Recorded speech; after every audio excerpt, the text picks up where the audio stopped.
ने military technology और cooperation के रेफरेंस में भारत को ये ऑफ़र दिया है कि वो मेन बैटल टैंक भारत का जो नया बनेगा वो अरमाटा के प्लेटफॉर्म पर बनाने की पेशकश करता है।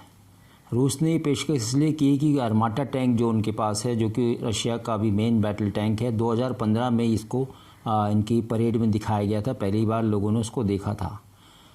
तो भारत को ये प्रस्ताव इसलिए दिया गया कि भारत भी जो है एक मेन बैटल टैंक ढूंढ रहा है जो कि T-90, T-72 और भीष्म इनके साथ मिलकर काम करेगा। भारत की जो रिक्वायरमेंट है वो उसने बताई है और रिक्वायरमेंट बहुत ज़्यादा है, जिसमें वो चाहता है कि एक मीडियम वज़न का टैंक हो, उसके पास स्मूथ बोर गन हो और न्यूक्लियर बायोलॉजी के केमिकल वॉरफेयर से सुसज्जित हो, उसमें प्रोटेक्शन हो, उसमें मोबिलिटी हो, उसके अंदर स्मूथ बोर गन के साथ कोएक्सियल गन हो, उसमें रॉकेट लॉन्चिंग या मिसाइल लॉन्चिंग कैपेबिलिटी हो। तो काफ़ी चीज़ें जो है भारत उस टैंक में खोज रहा है जो कि उसका मेन बैटल टैंक आगे आने वाले 40-50 सालों में होगा। लेकिन जो ये रिक्वायरमेंट भारत की तरफ से है ये बहुत ज़्यादा ही कन्फ्लिक्टिंग भी है, क्योंकि अगर मोबिलिटी ज़्यादा है तो टैंक भारी नहीं हो सकता, उसका आर्मर भारी नहीं हो सकता। तो ये कॉन्फ्लिक्टिंग रिक्वायरमेंट है, उसमें देखना पड़ेगा कि न्यूक्लियर बायोलॉजिकल या केमिकल वॉरफेयर से प्रोटेक्शन के लिए उसमें क्या होगा, या इलेक्ट्रॉनिक वॉरफेयर से प्रोटेक्शन के लिए क्या होगा। ये सारी चीज़ें अभी देखने की एक जनरल क्वालिटेटिव रिक्वायरमेंट भारत ने अपनी तरफ से इशू की है या दुनिया को बताई है कि भाई इस तरह का टैंक वो बनाने की सोच रहा है। तो रूस ने इसी को देखते हुए ये मेन बैटल टैंक के रूप में अरमाटा T-24 के प्लेटफॉर्म को ऑफ़र किया है और भारत को कहा है कि ये हम टैंक जो है भारत के लिए बना सकते हैं इस प्लेटफॉर्म के ऊपर, जो कि एक मध्यम वज़न का टैंक होगा, जो कि 50-55 टन का टैंक होगा। तो अब भारत देखेगा कि उसकी क्या रिक्वायरमेंट है और क्या ये प्रोग्रेस कर सकता है, भारत के साथ मिलके जो है टैंक बनाया जा सकता है, क्योंकि T-90 भीष्म हमारे भारत में ही बन रहा है, अवाडी में बनता है, हैवी व्हीकल फैक्ट्री में। इसी तरह ये टैंक भी उसी असेंबली लाइन में बनाया जा सकता है, ख़ास चेंज करने की ज़रूरत नहीं, सिर्फ कैपेसिटी बिल्डिंग करनी पड़ेगी।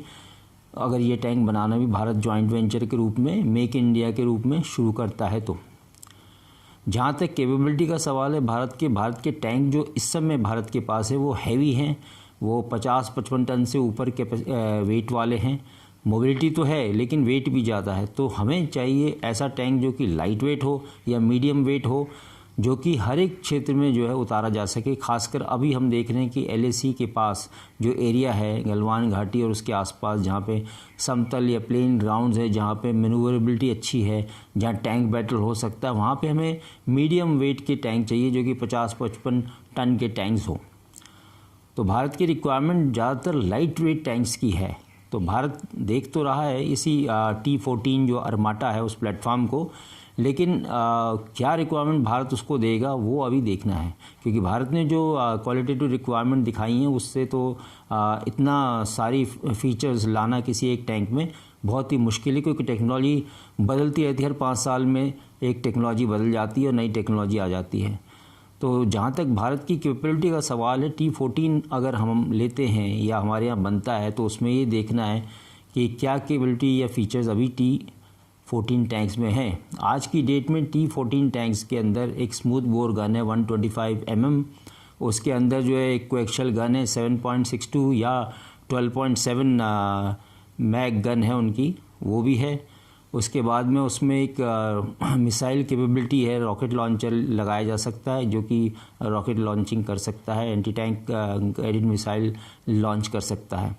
तो भारत क्या कैपेबिलिटी चाहेगा वो उसके ऊपर देखना है। उसकी रेंज जो अरमाटा की इस समय रेंज स्पीड जो है 80 to 90 किलोमीटर है और डीजल के ऊपर ही ऑपरेट करता है उसका इंजन, गैस नहीं डीजल के ऊपर है। तो बाकी मैनेवरेबिलिटी उसके अंदर जो है सेफ्टी है उससे, क्योंकि जो क्रू है वो अंदर सेफ़ रह सकता है एम्यूनिशन से और पेट्रोल टैंक या डीजल टैंक से, जिससे कि आग लगने या विस्फोट होने का खतरा होता है उससे वो बच सकता है।